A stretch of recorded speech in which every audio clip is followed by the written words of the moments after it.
Hello, welcome. This video is on factoring. This is Unit 4 factoring. We're studying for the first semester final.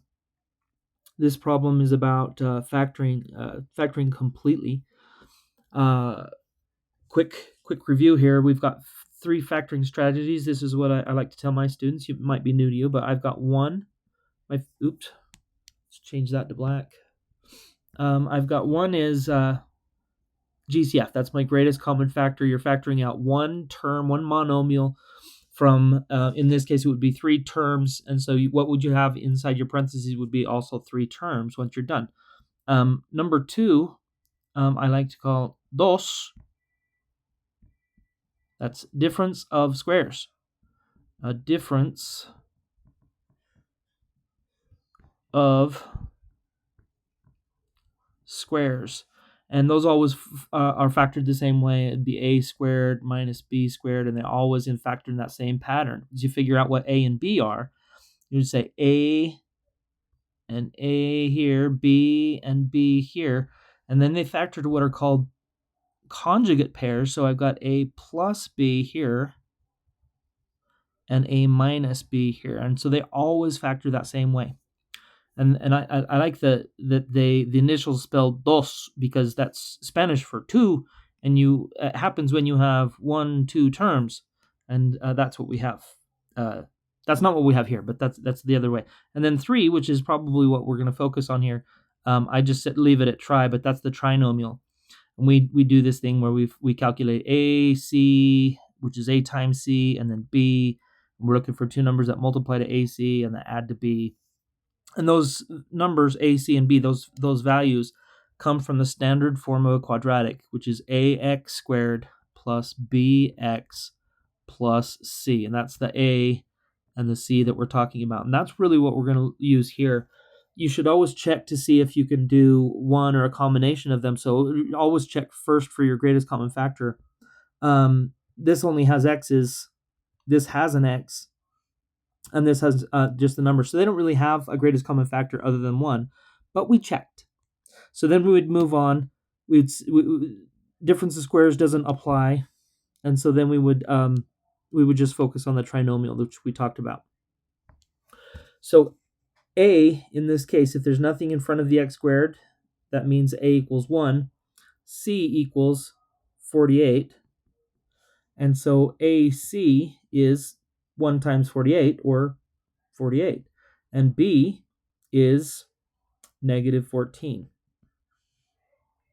You might see this written this way, where you put the 48 here and the negative 14, and that's fine. However you want to organize this is fine. This is a different way, and this is kind of what I do with this. So the fact that this is positive in multiplication or division, in this case multiplication, you've got four scenarios. You can have a positive and a positive, a negative and a negative, a positive and a negative, or vice versa, negative and a positive. And if you multiply or divide two positives, you get a positive result. We're going to use a smiley face to represent positive. Same with a negative times a negative. Down here, the sign's different. In those cases, you're going to get a negative result. And that's for multiplying or dividing. Because AC is positive, that means we're looking at this right here. Either both numbers have to be positive or both numbers have to be negative. But because of B being negative, then we know that both numbers, what we're looking for is both numbers looking negative here.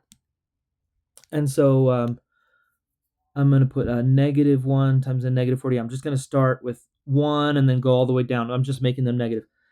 Negative 2 times a negative 24. I know these are going to add because they have the same sign. So this will be like negative 49. And that's not it. Let's put an X saying that's not it.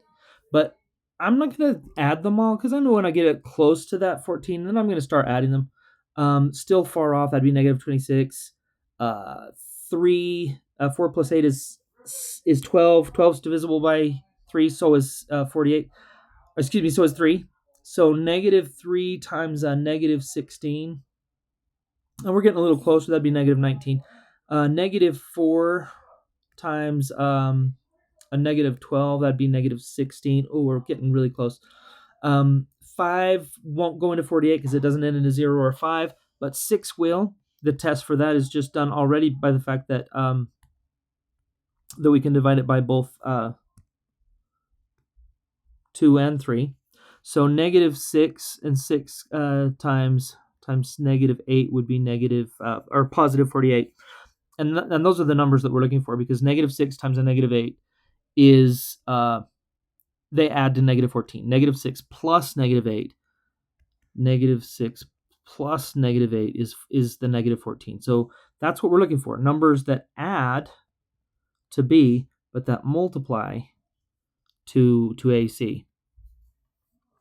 And this should be a plus sign. There we go. And so we're looking for the numbers negative 6 and negative 8. Now, at this point, you can go and use like a box. This is one way you can do this. Let's say I put my first term, x squared, in my first box, my last term, 48, in my last box. And then to fill these other two boxes, we use the numbers we just found, negative 6 and negative 8. We put an x with them. Negative 6x, negative 8x. Those two combine to give us the negative 14x. Let me just kind of recap that again with a little color.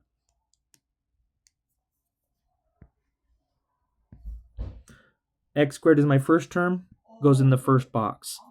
Plus 48 is my last term, goes in the last box. And then for the middle term, my negative 14x, that's negative 8x and negative 6x, which we got from these two numbers that multiply to positive 48, but that add to negative 14. And now what I do is I look for the greatest common factor from each row and each column. So x squared and minus 6x, they share an x in common. X squared and minus 8x, their common factor would be x. Negative 6x and a positive 48, their greatest factor they have in common is 6. But because our leading coefficient is negative 6, we're going to take out a negative. If your leading coefficient is negative, you should factor out the negative. And so I'm going to put minus 6 here. And then again, right here, my leading coefficient is negative 8. So I'm going to factor out negative 8. That's what 8 and 48 have in common. So I'm going to put negative 8. And then the nice thing about doing the box is that you can kind of then just check. Is x times x squared? Yes. Is x times negative 6 negative 6x? Yes.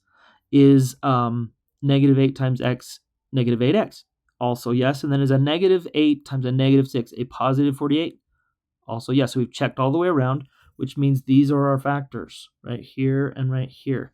And so I want to write that out as x minus 6 times x minus 8. And that would be our final answer. What I kind of want to draw your attention to is that if your leading coefficient is 1, like we talked about, a here equals 1, there's nothing in front of my x squared or whatever squared term, if you're using a different variable,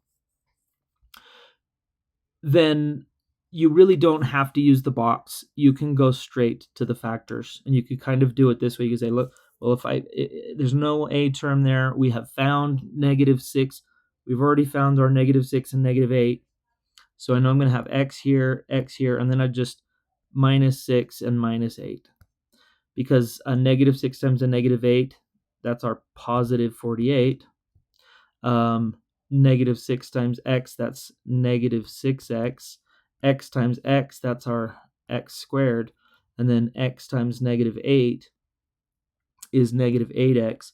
And these two combine to give us our negative 14x. And once again, that's the answer.